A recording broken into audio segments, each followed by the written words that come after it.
بسم اللہ الرحمن الرحیم قال النبی صلی اللہ علیہ وسلم من صام رمضان ثم اتبعه ستا من شوال کان کصیام الدہر۔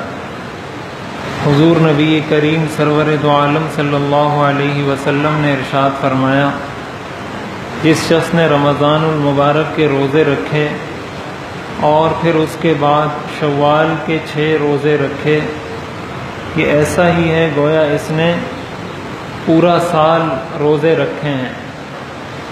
یہ صحیح مسلم کی روایت ہے۔ حضرت ابو ایوب انصاری رضی اللہ تعالیٰ عنہ اس حدیث شریف کے راوی ہیں۔ اس حدیث میں حضور علیہ الصلاۃ والسلام نے ان روزوں کی فضیلت بیان فرمائی ہے۔ یہ 6 روزے رکھ لینے سے اگر انسان رمضان کے روزوں کا اہتمام کرے اور پھر دوسرے نمبر پر ان 6 روزوں کو رکھ لے تو اس عمل سے اللہ تعالیٰ اس کو پورے سال روزے رکھنے کا ثواب عطا فرماتے ہیں۔ اور اسی کی وضاحت دوسری حدیث کے اندر، دوسری روایت کے اندر اس طریقے سے فرمائی گئی ہے کہ قرآن کریم میں آتا ہے من جاء بالحسنۃ فلہ 10 امثالھا، کہ جو ایک نیکی لائے گا اس کو اللہ تعالیٰ اس کے بدلے میں 10 عطا فرمائیں گے۔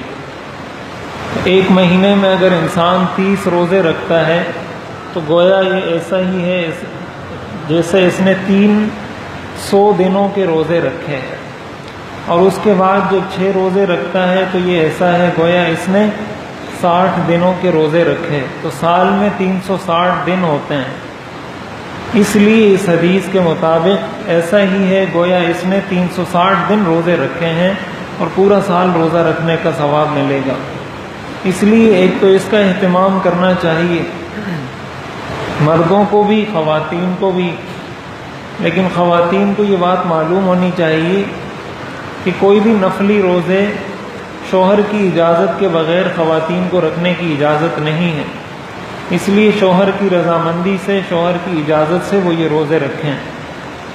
دوسرے نمبر پر یہ بات بھی سمجھنی چاہیے کہ اگر خواتین کے ذمے میں قضا روزے ہیں تو ان کو بھی اہتمام سے ادا کرنا چاہیے۔ بہت ساری خواتین ایسی ہوتی ہیں گھروں میں جو سال ہر سال کے روزے جو ان سے بیچ میں قضا ہوتے رہے ہیں ان کو ادا کرنے کا اہتمام نہیں کیا جاتا، تو اس لیے ان کی ادائیگی کا بھی اہتمام کرنا چاہیے۔ جو روزے عورتوں سے قضا ہو جاتے ہیں ان کو مسلسل رکھنا ضروری نہیں ہے، قضا کے دوران ایک روزہ رکھ لیں، پھر کچھ دنوں بعد ایک رکھ لیں، پھر کچھ دنوں بعد ایک رکھ لیں، لیکن اس کو مکمل کریں۔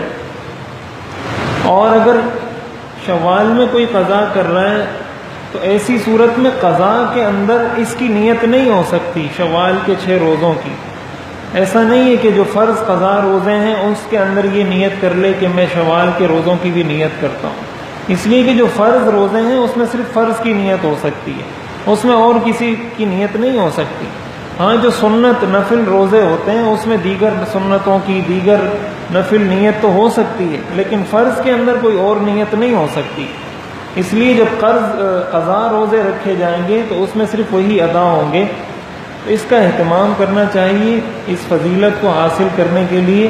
اور یہ شوال کے روزے بھی ایک ساتھ رکھنا بھی لازم نہیں ہے کہ 6 کے 6 ایک ساتھ رکھے جائیں، ایک رکھ لیں پھر 2-3 دنوں بعد دوسرا رکھ لیں، پھر 2-3 دنوں بعد دوسرا رکھ لیں، اس طرح کر کے بھی 6 روزے رکھے جا سکتے ہیں۔ اس لیے اس کا مردوں کو بھی خواتین کو بھی اہتمام کرنا چاہیے۔ لیکن اس کے ساتھ ایک چیز یہ یاد رکھنی چاہیے کہ بعض لوگ روزہ رکھ کر دوسروں پر احسان کرتے ہیں، روزہ رکھ لینے کے بعد پھر گھر میں لڑائی جھگڑا فساد، کسی پہ غصہ ہو رہے ہیں تو کسی کو کچھ کہہ رہے ہیں تو کسی کو کچھ کہہ رہے ہیں۔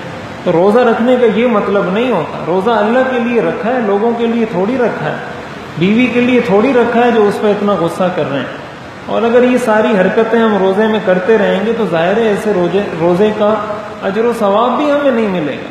حدیث شریف میں آتا ہے رب صائم لیس لہ من صیامہ الا الجوع، بہت سارے روزہ دار ایسے ہیں جن کو روزے سے سوائے بھوک کے کچھ بھی نہیں ملتا۔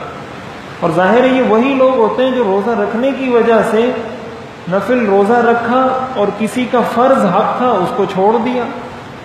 تو فرض اگر آپ نفل کی وجہ سے چھوڑ رہے ہیں تو ایسی صورت میں شریعت کہتی ہے فرض ادا کریں، نفل کو چھوڑ دیں۔